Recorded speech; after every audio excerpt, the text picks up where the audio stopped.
काल नेम की बेटी के साथ उसका विवाह हुआ था। उसका नाम था वृंदा। वृंदा बहुत प्रतिव्रता थी, इतनी पतिव्रता थी कि उसके पतिव्रता प्रभाव के कारण, पतिव्रत प्रभाव के कारण वह नहीं मर रहा था। नारद जी महाराज एक बार जलंधर के पास गए। जलंधर ने अपना भवन दिखाया नारद जी को। देखिए मुनिवर, मेरा कितना बड़ा वैभव है, कितना सुंदर मणिमाणिक्य मेरे भवन में लगे हुए हैं, कितना सुंदर राष्ट्रीय ठाट बाट है। श्री नारद जी महाराज ने कहा कि ये तो सब धन, इतना अपार धन संपत्ति है, इतने सेवक हैं, इतने सब परिवार के लोग हैं, लेकिन सब व्यर्थ है। क्यों महाराज, आप कहते हैं सब व्यर्थ है, क्या बात है?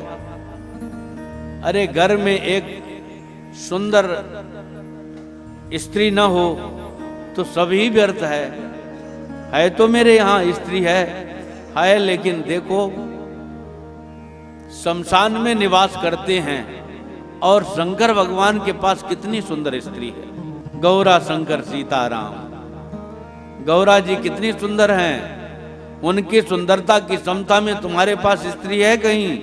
वह नारद जी महाराज ने कहा कि तुम पार्वती का यदि अपहरण करके ले आओ तब तो तुम्हारा ये सब सफल हो जाएगा। अब नारद जी महाराज सोच रहे हैं कि कहीं बड़ी जगह से इसको भिड़ा दो तो इसका काम तमाम हो जाए। अब छोटी छोटी जगह में बेचारे राजकन्याओं को जबरदस्ती अपहरण करके लाता है, अपनी पत्नी बना लेता है, तो छोटे छोटे राजाओं को ये दुख दे रहा है। कहीं ऐसी जगह पर भिड़ा दो कि इसका काम तमाम हो जाए। शंकर भगवान के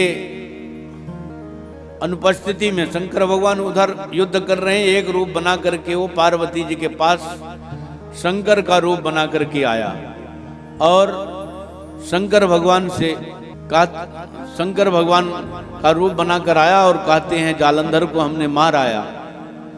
पार्वती जी परम प्रसन्न हुई और शंकर भगवान को धन्यवाद दिया, लेकिन वो शंकर का रूप बना करके आया था, पार्वती का आलिंगन करना चाहा, उसी समय उसके शरीर में लगा कि आग लग जाएगी, तो वहां से रफू चक्कर हुआ, भगा। पार्वती जी को समझ में आ गया, अरे ये तो जलंधर है, ये मेरे पास आ रहा था, दुष्ट, चलो तुम्हें मैं मजा चखाती हूँ। भगवान नारायण के पास गई पार्वती जी और उसकी उदंडता का वर्णन किया कि बड़े बड़े कुलीन घर की राजकन्याओं को जबरदस्ती पकड़ करके लाता है और अपनी पत्नी बना लेता है, इतना अत्याचार किए हुए है। और यहाँ कहाँ तक कहूँ, या मुझे भी अपनी पत्नी बनाने की कोशिश कर रहा था। विष्णु भगवान को बड़ा क्रोध आया, अरे अम्बा पार्वती जी के साथ ये विवाह करना चाहता है, इस दुष्ट को छोड़ने लायक नहीं है। श्री अम्बा पार्वती जी ने कहा कि इसके आप भी इससे जीत न पाएंगे, क्योंकि शंकर भगवान कब से लड़ रहे हैं, लेकिन धनुष महाबल मरे न मारा, ये मारा नहीं जा रहा है, तो फिर कैसे इसका निधन होगा? इसकी जो स्त्री है परम प्रतिव्रता है, इसके प्रतिव्रत को भंग करो तभी इसको मार पाओगे। तो छल कर टाले तास व्रत प्रभु सुर कारज कीन, जब से जाने मरम सोई का साप कोप कर दीन। भगवान नारायण ने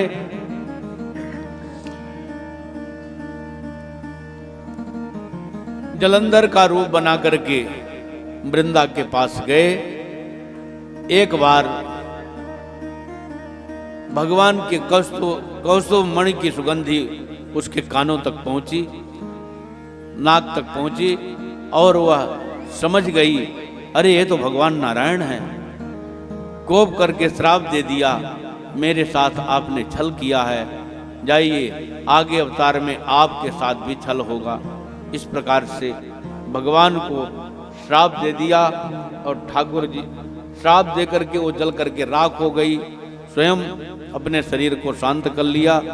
भगवान ने उसके राख को अपने सारे शरीर में धारण कर लिया, वह तुलसी का वृक्ष बन करके प्रकट हुई और सदैव के लिए भगवान की प्रिया बन गई।